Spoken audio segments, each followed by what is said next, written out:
Hello, Chris Victor here again. We're going to look at multi-factor authentication. Now, this is for administrators, and what I'm going to show you is how that is actually set up, steps you need to do to set it up, and what the differences are between a couple of different options with multi-factor authentication. So if you don't know what that is yet, multi-factor authentication allows you to secure your Moodle platform in a way that is using multiple ways of authenticating. So it's a lot more secure, a lot better for your security and for the students' security, because it's not just relying on a username and password. It's relying on some other extra ways of authenticating as well. So let's jump in straight away and have a look. I'm logged in as an administrator.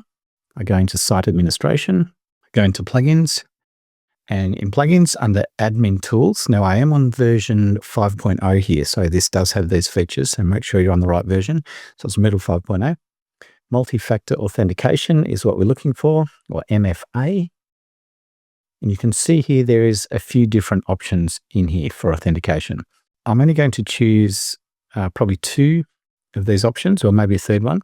And there's a reason why I'll show you the third one as well. But there is quite a few different options here as to what you can do, and I'll explain a couple as well. But the main one I like to look at is the Authenticator app. This is where the user uses an external application to authenticate. So it will turn that one on. The other one I'd like to use is, or show you, is email, just to show you what's involved in that process and how it works visually on the screen as well. And the other one that I'd like to add is the optional MFA. Allows users to bypass MFA if they've not set up authentication yet. And the reason you could put that on is when students first log in or go to access their login, they won't have any Authenticator app set up. They need to be able to log in first to be able to do that. So that allows them to sort of use both. And you can encourage all your users to then set up MFA and get that sorted. Anyone who's missing, you can go and check and go through and sort those people out, to then enforce some type of multi-factor authentication. You'll see that it says weighted or wait. So the wait part means that they have to achieve 100 to be able to log in. So you can actually change the Authenticator app to be 50 and the email to be 50, meaning that, and they still need 100 to be able to log in. It means they have to be able to provide both those. They need to log in with an email code and Authenticator app, which you probably wouldn't do that because that would get a bit frustrating for the users. But let's jump in a bit further and have a bit more of a go. So if we head down further, we need to enable the MFA plugin to start with. So we do enable that. We've got a lockout threshold of 10. So that's the number of attempts before you prevent them from logging in again. Obviously, you want to keep that at a sensible number. And that's really all we need to make this work. So if I just go Save Changes. Now, as an administrator, what you will do is you will go straight into your preferences. And you'll see now we have multi-factor authentication preferences. So you can see we've got two options, the Authenticator app and email. So we're going to set up the Authenticator app so you can see how that part works, because you'll need to do that anyway. So I've just gone into Set Up, and I'm just going to put my iPhone in there. What you then do is you grab your iPhone and we'll set up an app for that. So I'll show you what that looks like. We go into the App Store, we search Authenticator app, and there's a few options. I'm going to go with the Google Authenticator, which I've already downloaded, but you would download it. It's free, so you don't need to worry about that for students. We click Open, click on the plus down the bottom right, and scan QR code.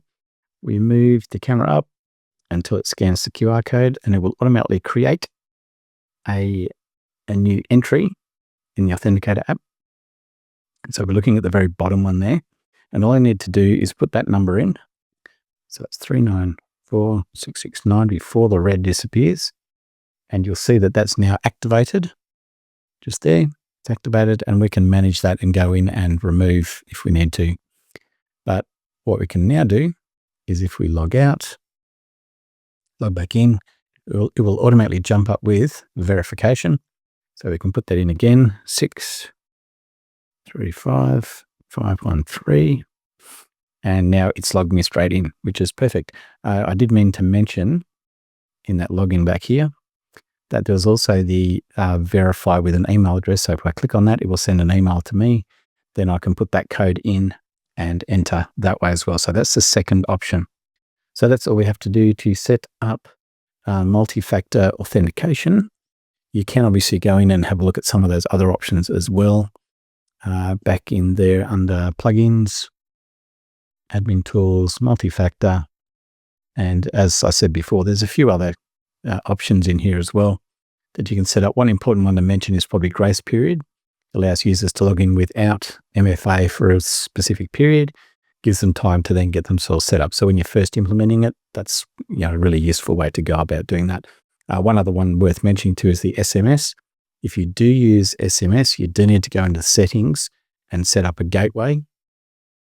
So you'd have to create a new gateway through either AWS or Modica, the two options you've got here.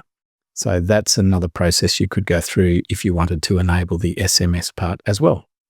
So there we go. That's the basics of setting up multi-factor authentication.